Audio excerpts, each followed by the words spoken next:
Welcome to the 3D Expo on-demand virtual event series, hosted by Henry Schein and sponsored by Dentsply Sirona.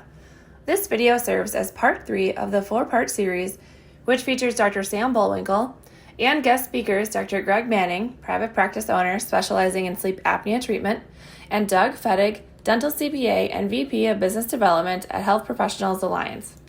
In this session, you will learn how to grow your practice with sleep dentistry and clear aligner therapy and how CBCT can help. Enjoy. Hello. Welcome back to 3D Infusion. Kirsty, thank you so much. Thank you, Henry Schein and Dentsply Sirona, for this opportunity to be back at the playground. We are open. We are excited. We're 75 degrees and sunny here in Phoenix, Arizona. We wanted to welcome everybody back and actually do a special shout out for those that are coming back for a second or third time. If you have been on a previous mini-series, please just put a quick note in the chat.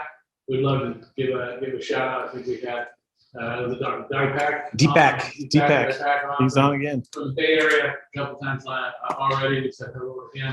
But there's a few. So jump on and give us a little bit of a shout out. We'd love to see who's out there and visit with you if you have further questions. We should mention right now too, we have an opportunity for a one-on-one, 1-on-3, 1-on-5, however many people jump on. I believe it's next Monday. There's an opportunity to sign up for just kind of a brunch. We call it Ask the Expert. We don't know who the expert will be. We usually have somebody from Henry Schein and myself and a couple of you that have got questions about how technology can really impact your practice, especially specialized for a certain area. We'd love to get you on for about an hour. We have an hour time block, middle of the day. Just visit, eat some lunch, and kind of just, rub shoulders and elbows and go, here's what's happening in our environment, here's what's happening in your environment, how can we help each other, what can we do to build the bond in our profession. So look at that opportunity to jump on Monday, Ask the Expert, and then obviously let's talk about what's happened in the last two mini-series. We're on mini-series number 3. Let's jump to some review slides and kind of walk through what we've done in the last 2 to build up for today's event, talking about why, what else can you do besides implant with the CBCT. So let's hit a slide real quick. My favorite thing to do. So we have talked about the idea of total integration, understanding a complete chairside solution, an ecosystem company that has everything from CAD/CAM to cone beam to a treatment center, which you're sitting behind me. You're also seeing a picture of, that has CEREC integrated, that has an implant motor, has a endo motor. The chair has a massager in it. It understands, remembers where the patient sits every time they come in. A complete ecosystem where everything talks to each other. Super unique and powerful when you introduce that to your practice and introduce that to your concept of dentistry. So that's kind of what we're talking about. We're talking about CBC being the vehicle of change. I made a comment, I think 2 weeks ago, that the question came in, what piece of technology, of all the technologies that we've seen over the last 20 years, could I not do without? Cone beam is absolutely the answer for me. I can see more, I can diagnose more, I can produce more, I can create a better experience, a better environment, better diagnostics through this tool for my patient base, family, friends, my community. It's probably the most impactful thing I brought into my practice in the last 22 years. And for me, the concept is that cone beam is that vehicle for change. Everything else circles around it. So ortho, implant, airway, diagnostics, everything circles around this cone beam being the central figure, central piece of technology that changes everything. So from dialogue with patients to bringing in, there's been a discussion questions about medical billing to just concepts of treating trauma, treating regular patients. This cone beam is really an amazing piece of technology in the vehicle for that change. We talked about, we had Dr. Timothy on, talked about radiation exposure. We understand that that's not a concern anymore. Quick review of the slide. I love the number 4. I have patients all the time ask, okay, what about?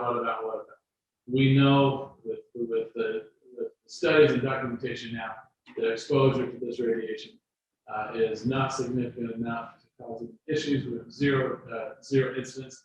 So the concept of having issues with dental radiation, not an issue. We've explained that. And now we can talk about standard information versus 3D, which is what we really see. Being able to see more, being able to introduce combing to your practice and be able to have a toothache tomorrow morning, be able to have an exposure like this with combing, and being able to really talk to your patient and go, hey, here's what's really going on. And believe it or not, our patients are super intelligent. When you bring 3D images in front of them, they can see it, they understand it. So you put an intraoral image next to this combing and go, here's recommended treatment. Acceptance level, it goes to the roof. So our acceptance level, it's not something we can even track anymore, really, where it used to be something that really tried to keep track of from diagnostic to the patient's acceptance and when we get scheduled. In my private practice, it's not even really an issue anymore because the patients are educated in the treatment. So knowledge through experience, we're refocusing on dental training and calibrating the training team. So calibrate your, we want to talk about calibrating yourself, calibrating the team. We're talking about SOI, ROI. So SOI being sleep ortho implant equals ROI, return on investment. Reinforcing our education and our training and calibrating ourselves, investing in ourselves, investing in this concept of technology in the future, training and calibrating our team, making all the difference on how we deploy this technology and actually understanding its efficiencies, and then return on investment. It's something we'll talk about a little bit later with Doug, that if we're going to invest in this, we should expect an ROI. What is our return on investment? And it's either going to be a better service to our patient, more efficient, more effective patient protocols, expanding our ability to do certain procedures because of the technology. All of that is an ROI. Doug's going to really focus on what it is financially or what can be financially for. So let's go right into sleep. Dr. Manning, are you there? Yes. Fantastic. So Dr. Manning is our resident sleep expert here at the playground at 3D Infusion. Dr. Manning, tell us about your practice. You came out at a really interesting time in the industry. 2008 is when you opened your practice, if I remember right. Or 2009. Still, it was a great time to be starting up businesses. Tell us about your opening, your concept, and what happened with sleep and what that meant to you in your practice. Yeah. Well, I think, starting off by saying that, I decided to do a startup from scratch in 2009. And if we remember, 2009 was kind of an odd year. Everything was down. Economy was bad. Not always the greatest time to start up a practice, but there was, an opportunity that presented itself. And so we jumped on it. And it was kind of, we'll call it a blessing. Serendipitously, a friend of mine from dental school who was practicing in the state of Washington asked if I wanted to do a sleep course with him back when sleep was just relatively new. This was 11 years ago. And he said, it's in Phoenix, so I'm going to come down and do it with you, or come do it with me. And so we both signed up and I went to it, and not really, I was there more for the company than treating sleep. Sleep was not something that was on my radar at the time. I was starting a practice. Little did I know that the sleep was going to be one of the things that was going to help my practice take off and grow in those early lean years. So I went to the course. I found my name on a few lists.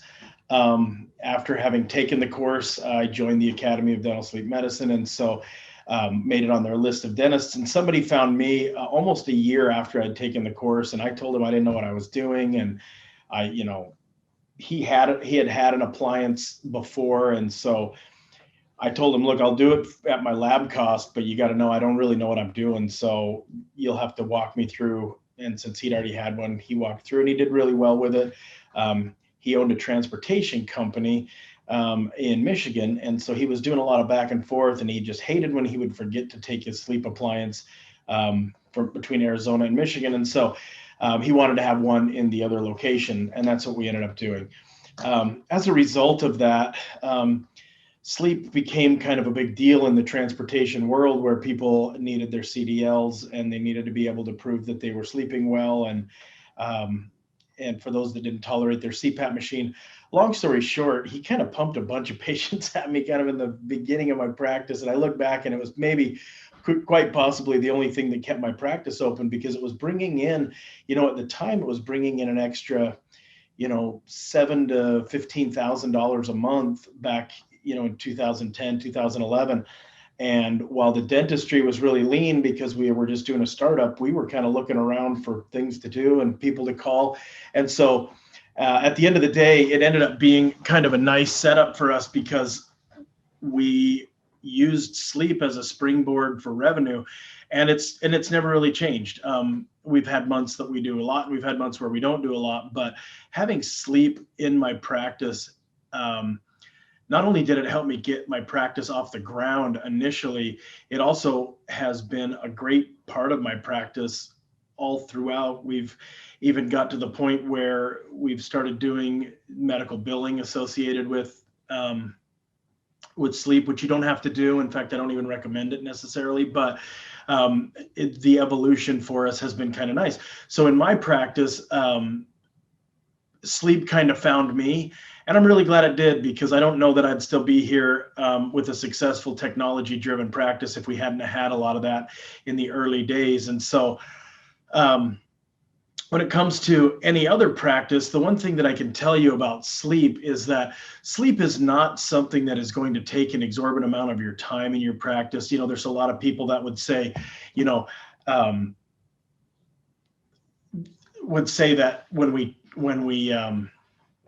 when we add something to our practice, we need to make sure that it is valuable to our practice. And so we want to make sure that the term that gets thrown around so often is value add. We want to make sure that we're not having to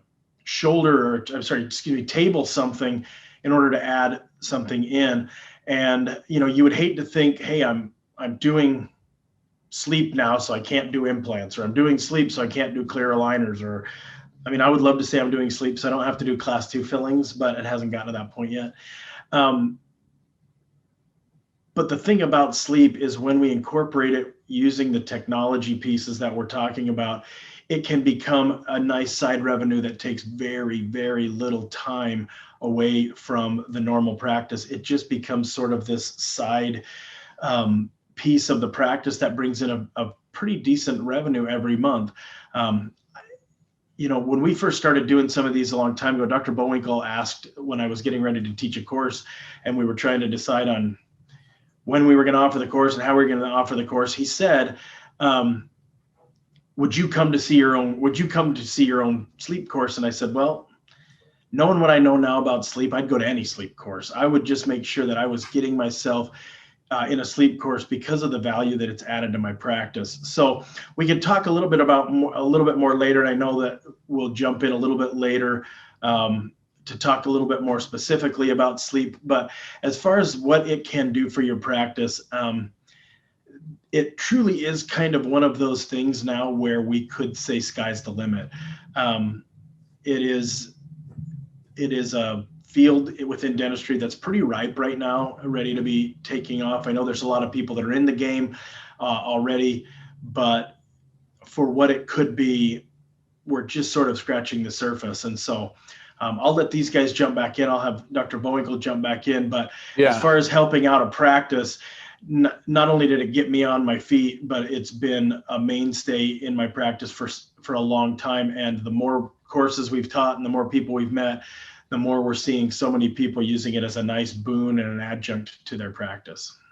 Yeah, Greg, there's a couple of things that I'm thinking about when you're discussing that. I think one of the questions was asked, Greg, if it cost you, first couple of sleep courses cost you $10,000, and how much did you make the first year? And I think your comment was, if I could invest $10,000 and make $100,000, I'll do it every day, all day, and twice on Sunday.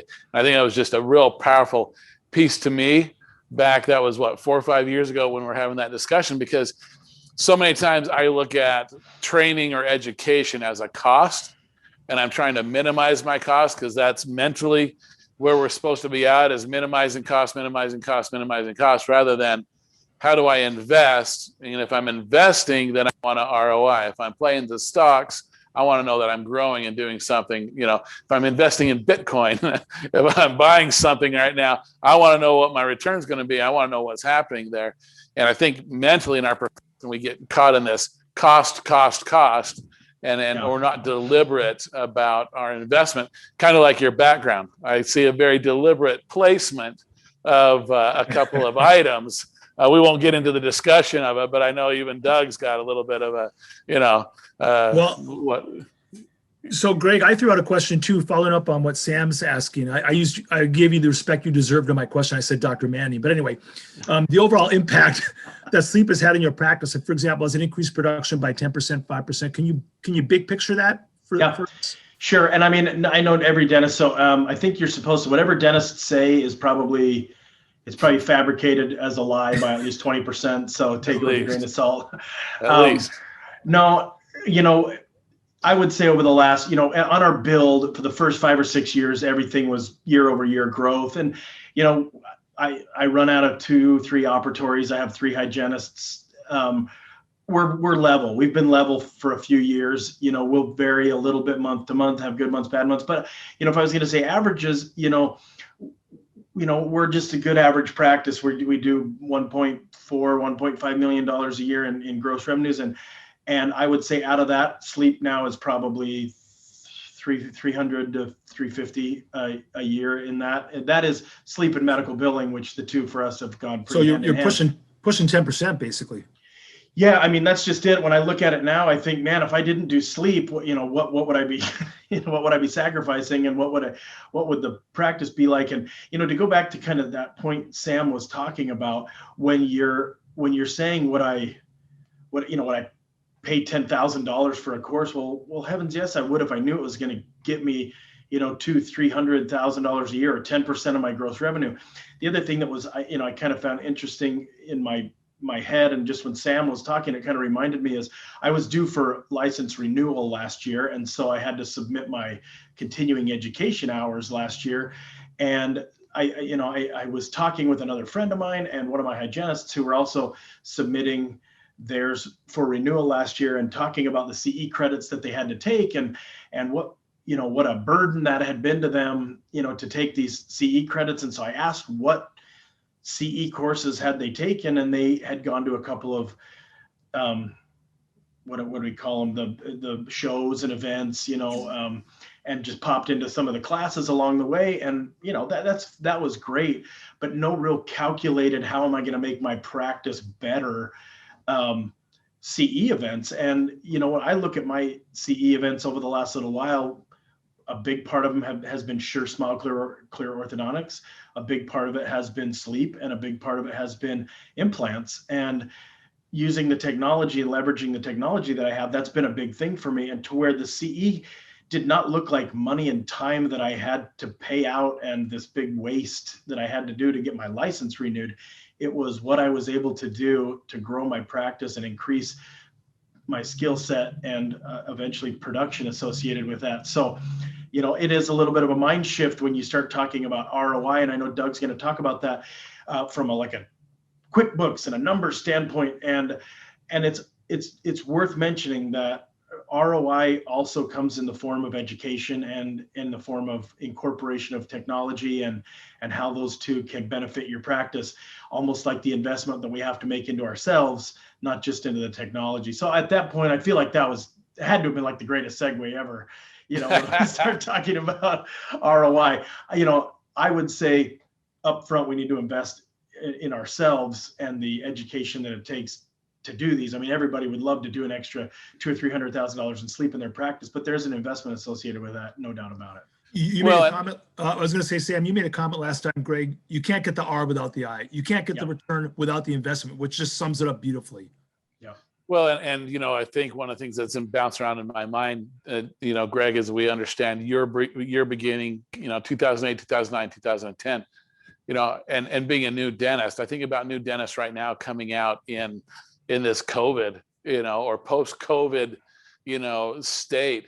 Is it too dissimilar to really where you were at what 10, 12 years ago, 13 years ago, where and that concept, well, what am I supposed to do? How do I actually get a return on investment? I just spent $500,000 on my dental education. I'm going out in what's different? What can I do different?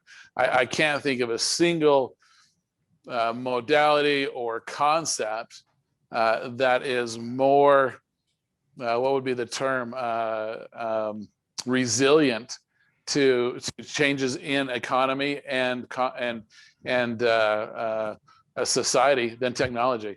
That technology piece, understanding technology, disruptive technology. We're going to talk about disruptive workflows, how they pair together, and how resistant that is. You opened up a practice in the worst time in the, economically in the last 30 years. I mean, 2008, 2010. We're seeing that happen now. We're coming off of the COVID shutdown. How do we get back to seeing patients? How do we get back to business and treating and being successful? And I think this is a great discussion to be having now, and a great opportunity for Dentist by Sirona Henry Schein to be providing an opportunity for us as dentists to talk about how is it that we build ourselves up to be more resistant to fluctuations in economy and concepts, whether it's health or financial disruptions, in the future. So I think it's a really interesting parallel that we're seeing right now. Let's do this. Let me jump to software. I want to talk about the power of the software. Let me show what's going on here. So we have an image. We're going to kick over to this real quick. We've got a cone beam image up. This is a regular CBCT. This is how it shows up. This is a patient that came through actually our mini series that we demonstrated an implant placement here in the number 4 position. Let's look at what that treatment looks like, or what the plan looks like. So here's our plan. This is the software. This is the power of the software. Absolutely amazing to be able to see. We're going to look on this. I'm going to go big screen here, I think.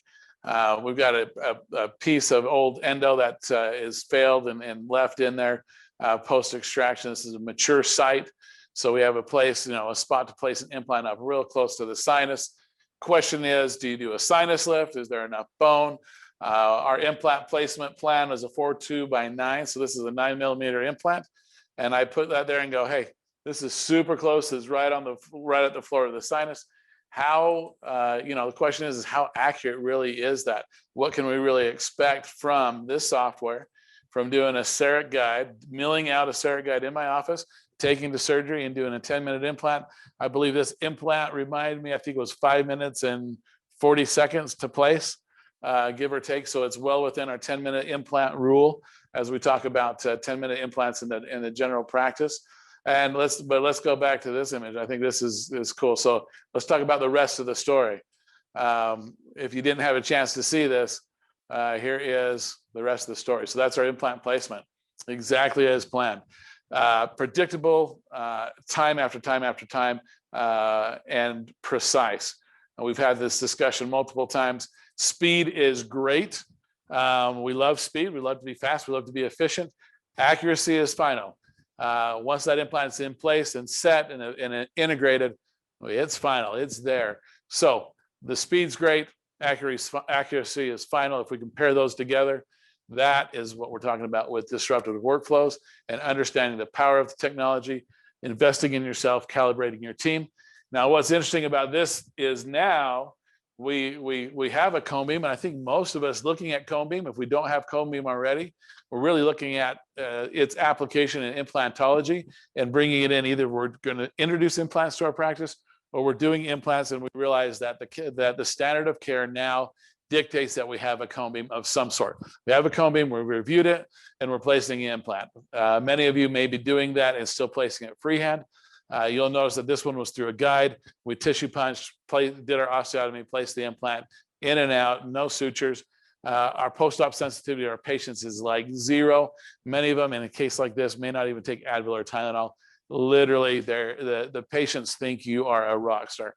I've had patient after patient after patient that have had an implant from a specialist. Will go through this process and go, why in the world am I going anywhere else? This is unlike anything I've ever experienced. And it breeds a certain amount of confidence which then breeds marketing, which then just really creates a brand and an awareness in your community of that you as a dentist have invested in technology, invested in yourself, and you can provide this type of service. So, but let's talk about what else you can do with cone beam and technology other than implants. So we place an implant here. Let's go to our CCAT. We're going to open up our Air software. Okay, so this is the CCAT Air. This is a software that's inside of it. So this is great. So now I can look at this and go, I'm looking at this from a doctor perspective, and it doesn't look too bad here, right? It looks like the airway might be fairly open. We kind of look through the top here. I can scale down. I can see that we're getting kind of some narrowing there. Patient's got a kind of a large tongue. It's all the way up against his soft palate. Well, with this software and the power of the software, I can plan implantology. I can also map out their airway. So I can literally come in here, click, and with a couple of clicks of the mouse, can map out the airway. This is just running live for you guys to show you exactly how easy it is.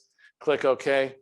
And I can look at this airway and go, while this patient is awake and we scanned him for his implant to do the guide, his airway was absolutely closed in this center section. And then take a look at this. This is what I love to show patients. I love to show them, okay, here's you, here's your jaw, here's your airway. And I can even map over and go, and here's your face.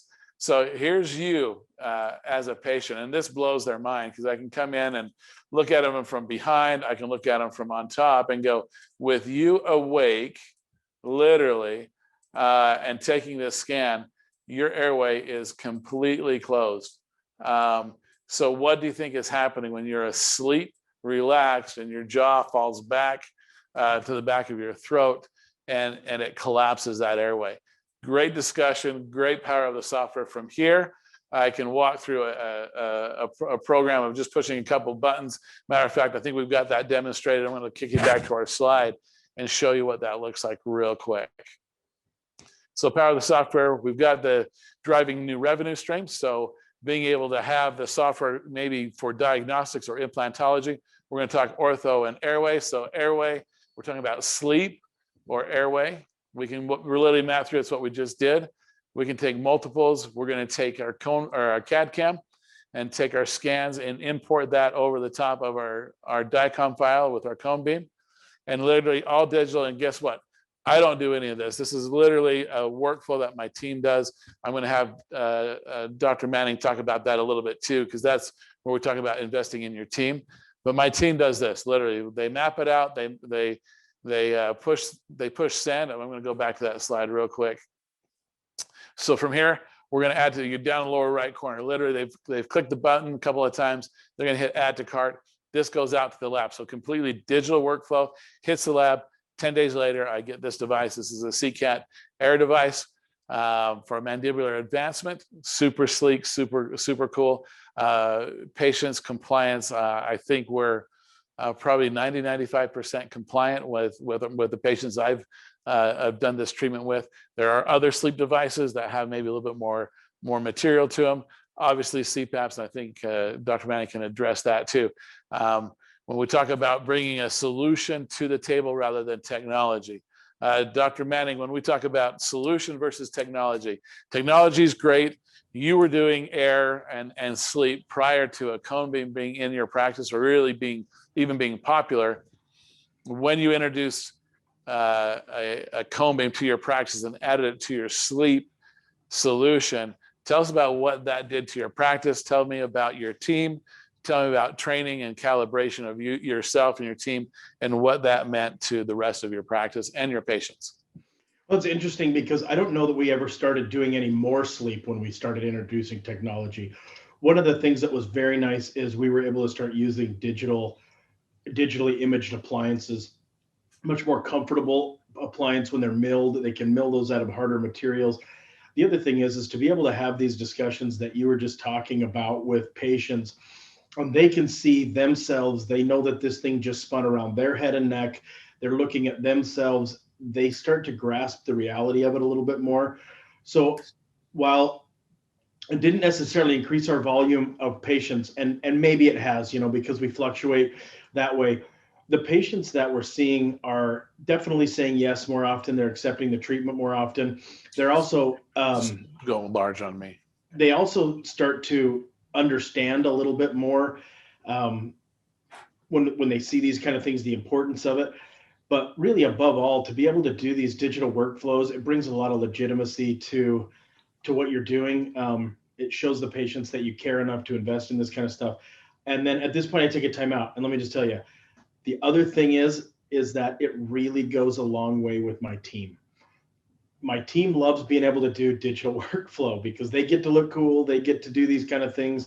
They don't have to take GUI impressions. They get to look like the hero as well. They get to, and it makes it so much easier for them. They're not filling out a bunch of paperwork. They're not taking GUI impressions. They're not doing all that kind of stuff. So when we incorporate this, because we were doing a pretty high volume of sleep anyway, it wasn't like, bad news. It didn't like make us do like 10 times more.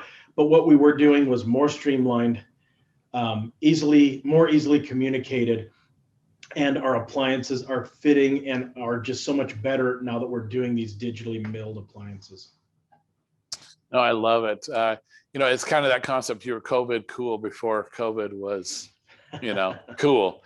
I mean, digital workflows, when you're in there, not touching the mouth, not the GUI impression, not having the patient gag, slobber, I remember a team member, man, that patient started gagging, she would gag. And literally, I mean, you could hear it down the hallway. They're both, gagging. And I'm like, oh, this is somebody and people are grabbing trash cans. They don't know if it's really going to happen or not happen.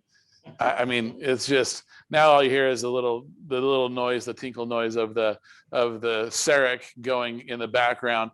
And you're like, yep, that's the sound, that's the sound of production. It's the sound of the team doing their work. And it's the sound of a patient getting, an experience unlike anything else that they've seen in dentistry in the last 20 years. Let's talk about this. Let me introduce. So we're going to have Doug Fadden jump on in just a minute, but intro to adult ortho. So sleep, ortho, implant, right? SOI.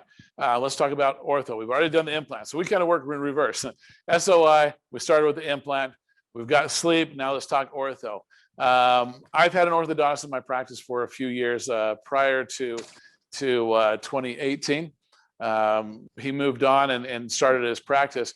And so I had started looking at, I know, Dr. Manning, you mentioned SureSmile, right? There's a lot of different options out there for clear liners, everything from doing it yourself, trying to 3D print and manage that nightmare, to Invisalign, to SureSmile, to a lot of different clear liner concepts.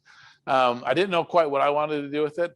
I went to the SureSmile mode as well. So when I was introduced to the GP profession about a year and a half ago, stepped into that environment and started walking down that road. I didn't really focus on it. It was really more of just my hygienist knowing that we could do it, talking to our patients about adult relapse. And that's really all I focus on. I don't worry about adolescent. I don't worry about kids. I still have a great relationship with my orthodontist. But I'm looking at, okay, can I correct a couple of just lower crowding, what we call adult relapse? So the 40 to 60-year-old patient that they're getting crowding, it's going to get worse. They're going to start wearing their teeth. Everything's going to start shifting in, and they're like going, "Is it because I'm old?" I'm like, "Well, sort of, but it's not really. It's because your teeth are moving, and they continue to move, and you have all this, this crowding, and you're not addressing that issue." Last year, let's pull up the slide real quick. When I introduced it, the clear liners to my practice in SureSmile, we did 23 starts last year. That's about 80,000 in revenue. So during a year that we were shut down for 2 months, 8 months, 2 months, 3 months, 4 months, depending on where you're at in the country, I still had the ability to introduce and had the current patient base that I had. So I'm not reaching out to new patients, but I'm doing more treatment. I've expanded my function. Was a huge revenue. I mean, you talk about $80,000 in revenue additional to my practice that I would not have had during a really hard year of having a practice shut down and having patients that even when we were back open were a little bit hesitant to come in and be seen. That revenue was a lifesaver to the practice, to the team. And literally that is the same workflow that we do for air. It's the same workflow that we do for the implant. They have a cone beam, they get the CAD cam, they take a couple of intraoral pictures, they upload it to the site, you approve it, and it gets sent back to me. There's not an easier workflow in this disruptive revenue concept than ortho. It's really straightforward.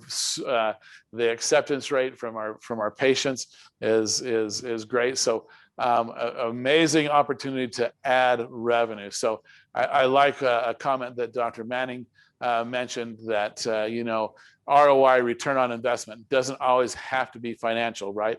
ROI can be just efficiency. It can be an experience.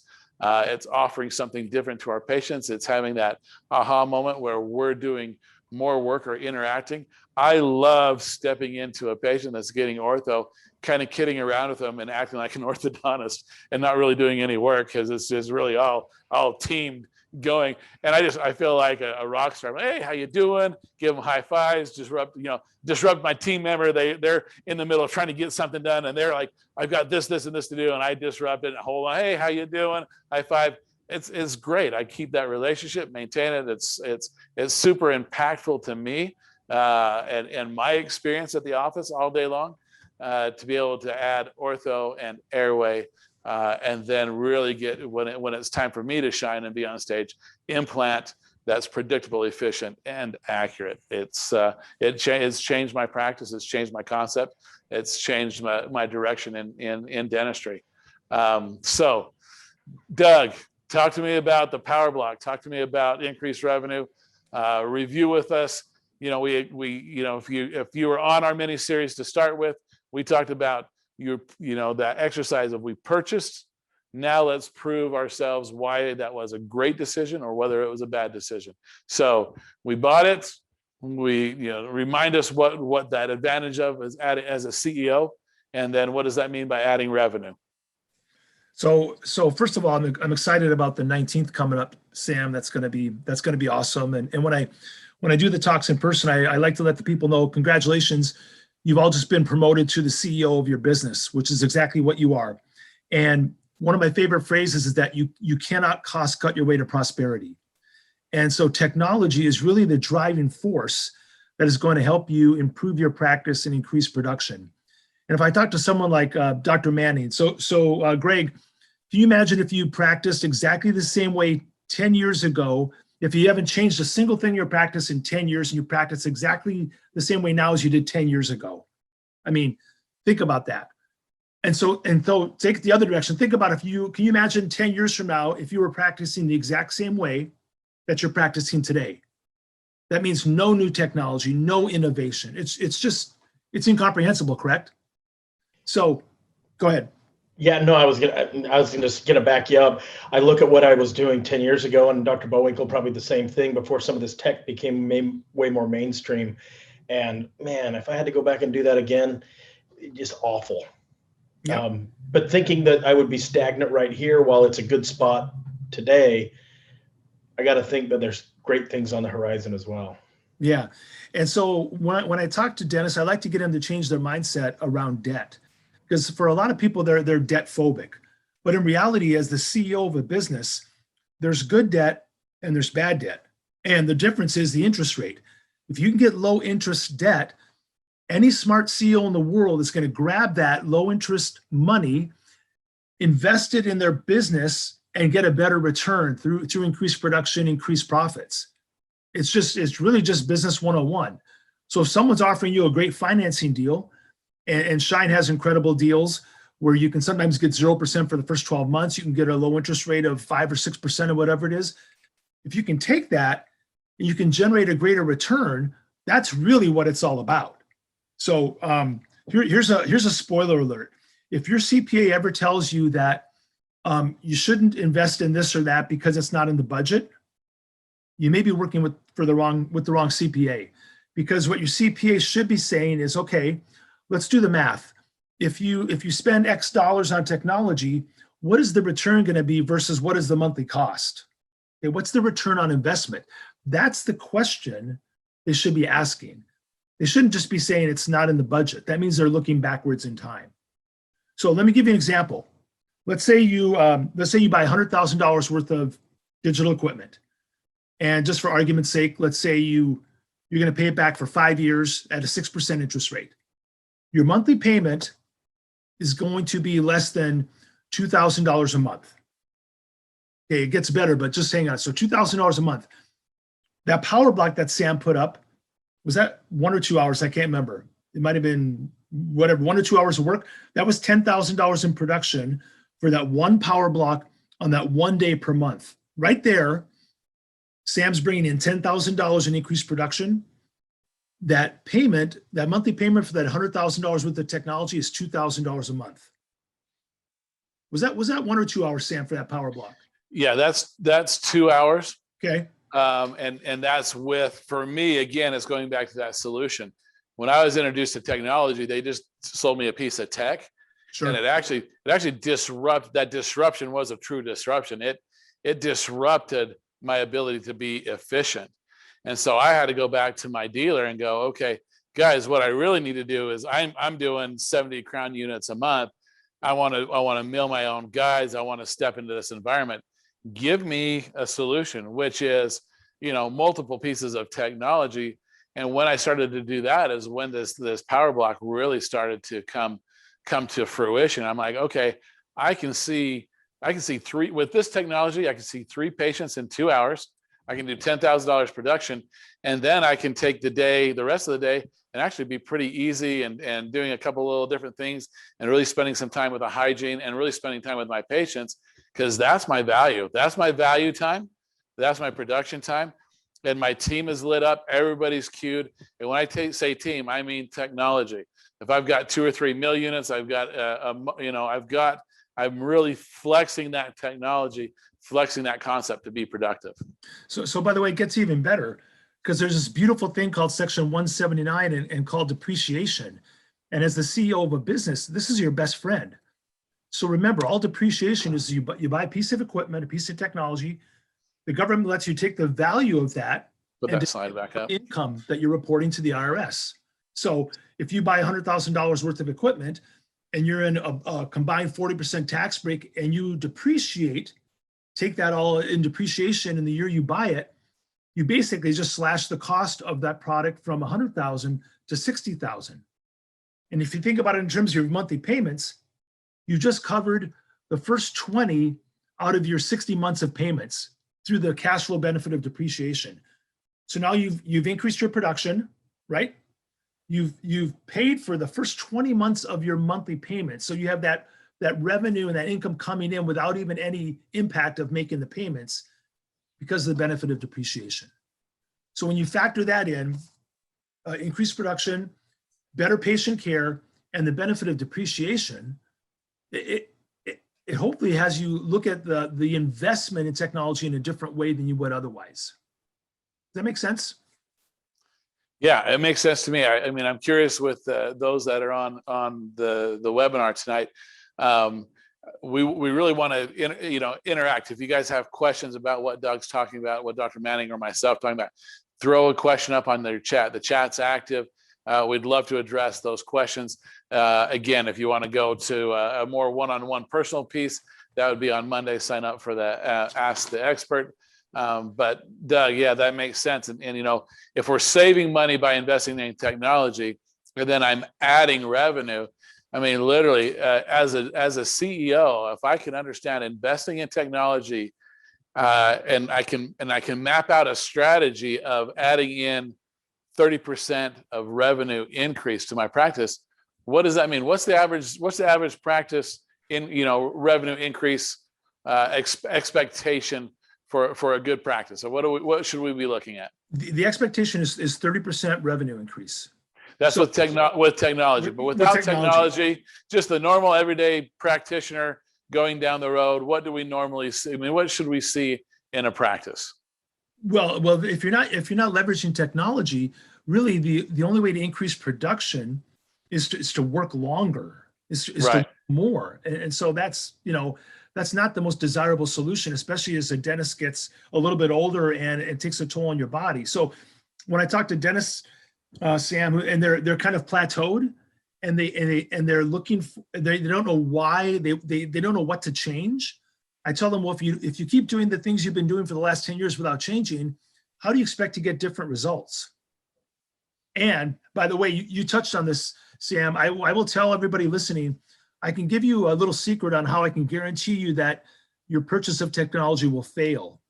It will fail if you don't get your team trained and don't get your team excited about the technology so they can pass that energy on to their patients.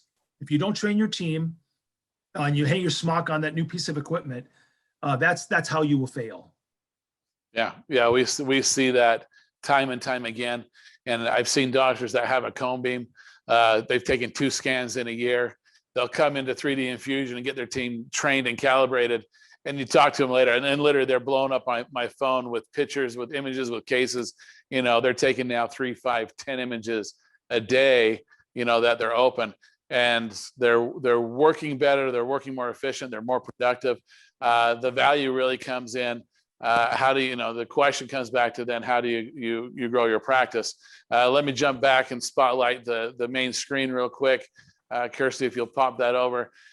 This is how we grow our practice. It's exactly like Doug said, exactly like Dr. Manning. We grow it through increase, either we work longer or we work smarter. Introducing technology like a cone beam, like the other disruptive technologies out there, is the first step. The second step is then adding in the disruptive workflows. So understand that if we try to do traditional workflows with disruptive technology, they never line up.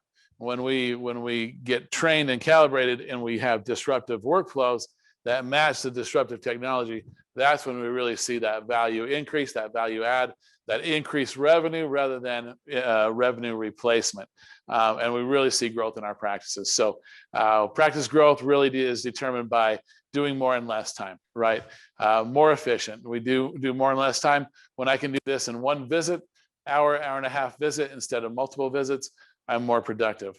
When I can do veneer and cosmetic cases, doing the same thing, I'm doing more in less time, I'm more productive. When I can offer this type of a service to my patient base, where we're doing implants, veneer, bridge work, all at the same time, one day, start to finish, I'm doing more in less time.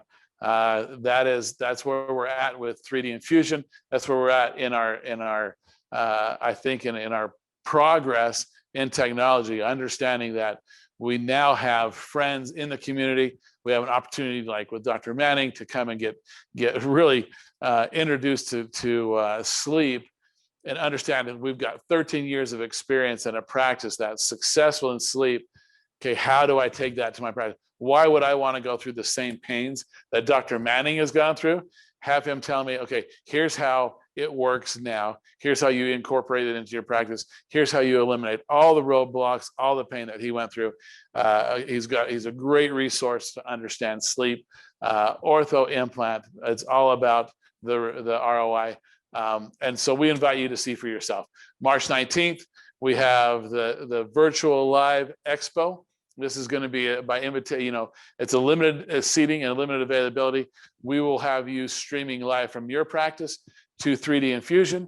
We'll have 3D Infusion streaming live to you. We'll have live patient. This is as close as we get to virtual or in person, virtually without being in person. So we're excited for the 19th, excited for the collaboration with Henry Schein, Dentsply Sirona, and making that happen. Any questions that we need to go back over or address?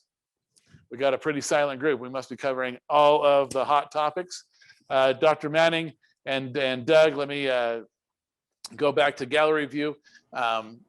Kirsty, if you'll take us off spotlight and just go back to gallery view. This is, I appreciate you guys taking the time. Any last minute words of advice or comments from what we talked about, Dr. Manning? What would you say? One of the things that we didn't really talk about, and we don't need to belabor the point here, but we get kind of when we start talking about sleep specifically, but really a lot of facets of dentistry, but sleep specifically is, it really is the greatest thing you can be doing in dentistry. I know I'm not giving implants a hard time. I'm not giving anything else. But the thing about sleep that we didn't touch on, and I meant to, for those people that are really thinking about getting into it, we talk about being able to incorporate technology and a revenue stream. I mean, crap, I just got all naked in front of everybody with my numbers and just told everybody kind of what I was doing. But the one thing about sleep dentistry, and I've had this conversation even today with some friends, sleep dentistry is becoming a very necessary part of just healthcare. It's undiagnosed sleep apnea is becoming a significant healthcare crisis, and unfortunately, general medicine is not able to address it currently at the scale that it needs to be, and it's really falling to the dentists. Crazy how much it's falling to the dentists to do the screenings and even to facilitate diagnostics and treatment. So, anyway, if there was ever something you're going to do for your practice, sleep is a great one. I tell you, Greg, I love that that comment. We here at 3D Infusion, I love getting naked in front of our colleagues. We expose ourselves. There's no pride. There's no shame. It just is what it is. It's great to have a forum and an opportunity to really talk about what we're doing in our practices, what's successful. There's no celebrity status or here, I'm so great, you guys can't meet and do what I'm doing. It's just, it is what it is. This is what we do. I think your comment on sleep is just super powerful. I'm going to share a little personal piece. I was diagnosed with obstructive sleep apnea 8 years ago. I remember in dental school having it reviewed and sitting in a class lecturing and having the instructor go, this is, obstructive sleep apnea, blah, blah, blah. I'm like going, I have all of those signs and symptoms. That was in dental school 28 years ago. And yet I did nothing about it. I tell you, you want to provide a service to your patient that is impactful, that will change their life. Understand sleep dentistry, obstructive sleep apnea, and how, what would be the term? Disabling that is to that patient. I was at a point where, falling asleep at stoplights, common, man. If I could grab a 1 minute snooze, I'd throw it in park until people honked at me, put it in drive and get going. I'd go over to a friend's house, sit on the couch, fall asleep. I was getting no sleep. I blamed it on my 2 sets of twins and just said, it's just, life is crazy and I'm not getting any sleep, and it's because of the kids. I mean, everything is their fault, right? But it was this sleep. When I finally took the steps to check myself into a sleep center and get diagnosed and get treatment, absolute game changer, changed my life. It's so impactful. I can't say that getting a filling on a tooth or getting a tooth taken out is that impactful in changing my life. Sleep apnea, man, you talk to patients, you have that conversation, you understand how disabling it is to them without them knowing it and not having a medical arena to address. I mean, how many of us see a physician on a regular basis? It's like, what, 10%, 20% of the population, but they see us, but at least 50% of the population see us every 6 months. Opportunity to introduce, educate the patient and change their life. I'm telling you, that is probably one of the few things, again, in dentistry that is that powerful or impactful. Doug, what do you got for us? Well, I was going to throw it over. There's a question, Dr. Manning. It's from Deepak. Hi, Deepak. Would you recommend any particular sleep dentistry CE is the question. Yeah, I mean, we do a pretty good one here at 3D Infusion. I would recommend coming out and seeing us. Is that considered a softball question? Yeah, that was like your sleep course, my lady. No, I mean the thing is the one thing that I can say is that we're one outlet for continuing education.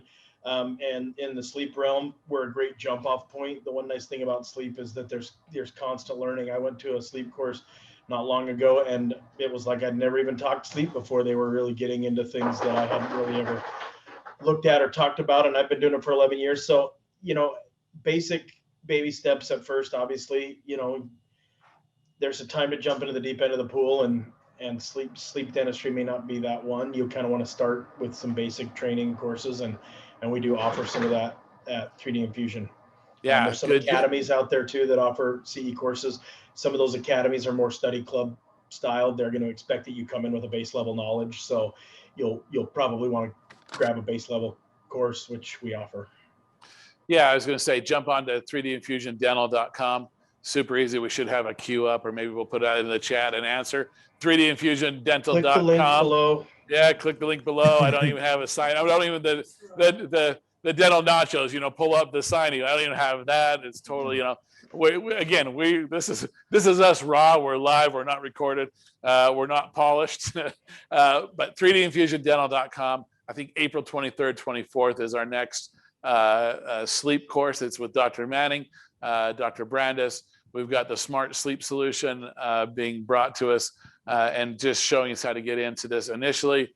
And then there's levels like Dr. Manning mentioned. Start here, get to here, progress through, just like any new adoption of technology or treatment modality.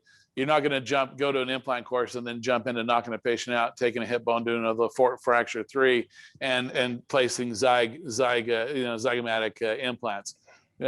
Start off with a base level, work your way up, and really get trained rather than just educated as a CE.